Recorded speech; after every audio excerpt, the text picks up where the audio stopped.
Welcome to Board Game Archaeologists, where we play time-worn games from the past. I'm Hunter, I'm Rob. and today we're looking at Monopoly again. Monopoly, the variant versions of it, the many versions. And we know there are literally hundreds and hundreds and hundreds of versions of Monopoly. These are just what we've amassed over the last bunch of years. So we're going to kind of just show you the differences between the special games and the original one that we showed you last week. And we also have some rules to talk about at the end. And I think first we have the Justice League of America version. The Justice League came out in 1999, and Hunter will tell you the differences to the game. So what's different about the Justice League version is that instead of the title deeds, you get things like these powers and skills and vehicles. You've got things like the Batmobile, the invisible jet plane, even things like the cosmic treadmill. The Green Lantern's power battery replaces the electric company, and Aquaman's City of Atlantis replaces the waterworks. The Bat Computer and the Daily Planet cards replace classic Chance and Community chest cards, respectively. The images of the heroes are assorted on the money, while the heroes themselves, some of them, are the pewter figures in the game itself. The blue structures represent the houses, and the red powers represent the hotels. And that's pretty much what's different about the Justice League game. There's no rule difference with that game as opposed to the normal game. Next up, from 2015, we have Cthulhu. So the differences in the Cthulhu version of the game is that the boat, the train, and the dreamscape travel and automobile replace those traditional four ways of travel. The houses and hotels are renamed crypts and mausoleums. Instead of community chests and chance cards, you have knowledge cards and sanity cards. The title deeds are instead monsters and stories from Lovecraft's work. The 6 playable characters are the Necronomicon, the Cultist Tablet, the Cthulhu Statuette, the Shining Trapezohedron, the Hound Amulet, and the Dagon Dagger. And that's pretty much everything with Cthulhu. And again, the rules do not change at all for this version of it. From 2013, the TV show, first comic book, and this is based on the comic book, not the TV show at all. This is all based on the excellent comic series by Robert Kirkman, 2013, The Walking Dead. One of the big things right off the get-go is that money is replaced with supplies. Instead of community chests and chance cards, there's supply chests and scavenge cards. The horse, bike, RV, and truck replace the different railroad spaces. The houses and hotels are renamed walls and guard towers. Instead of all of your normal title deeds, you get all of these different properties from the Walking Dead, the series. So like Rick's neighborhood is in there. And the 6 player pieces are changed to things like Rick's hat, the katana, the RV, and Lucille. Yep, and that's pretty much it with The Walking Dead. Again, no rule change. Next, from 2001, we have The Simpsons. And this is probably one of the earlier ones I remember getting outside of the JLA. The title deeds are replaced with different places in Springfield, like Moe's. The monorails replaced the traditional railroad spaces. The Springfield Nuclear Power Plant replaces the electric company, and the Springfield Dam Hydroelectric Company replaces the waterworks. The legitimate businessman's protection tax operates kind of like the income tax in the normal game. The First Church of Springfield offering plate replaces the luxury tax. And instead of houses, you have the yellow monorail stops and the blue monorail stations. And that's pretty much it with The Simpsons. And again, no rule change.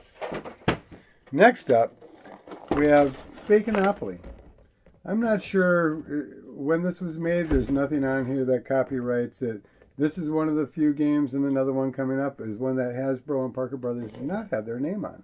So I'm not sure about that, but there's no time limit on Baconopoly.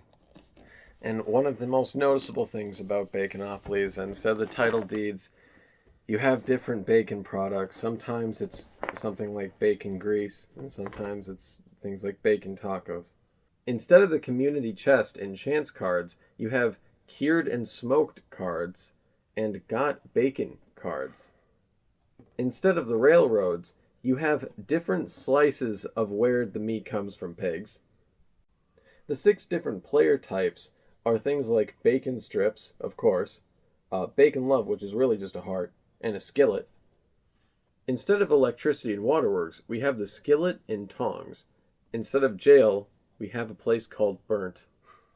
And instead of the luxury tax, we have imitation bacon. And instead of free parking, you've got free bacon. And that's bacon. Again, no rule change. Next up, we have Pogopoly. And one of the reasons we have this is we've been a pug family all of our lives, pretty much. Again, does not have Hasbro or Parker Brothers on it, and does not have a date on it. So, here's Baconopoly. Well, luckily, the title deeds have nothing to do with cuts of the pug, and instead have to do with these characters that are all across the board, like Tico, and I think Big Boy is somewhere around here. The different colored bowls represent the different pieces for players.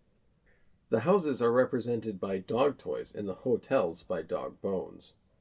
Traits of the pug, like being strong-willed and sturdy, replace the railroad sections. Instead of jail, you have the kennel. Instead of community chest and chance cards, you've got good dog cards and bad dog cards. For the luxury tax, you have the dog spa. Instead of free parking, it's dog parking. Instead of the waterworks, it's the fire hydrant. And instead of electricity, it's the butcher shop. And there's fun facts on the back of each card.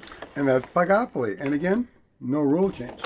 So, why did we save this last one for last? We're talking SpongeBob from 2005. The cool thing is, it's got this cool eye set on the box cover. That's different. But, more importantly, Hunter will tell you. There's a change in the rules where there's a plankton token, and the plankton token moves every time someone rolls a 1. If someone lands on the same spot as plankton, if it's on a place that isn't owned by anyone, that person will then get it for free. If they land on a place that is owned and plankton is on it, they have to pay twice as much as they normally would. When plankton reaches all the way around the board, alternatively, if someone hasn't become the wealthiest person in Bikini Bottom, the game is over regardless. And the difference is with SpongeBob, it comes with SpongeBob, Patrick, Sandy Cheeks, Mr. Krabs, Gary, and Squidward, and of course, the special plankton coin.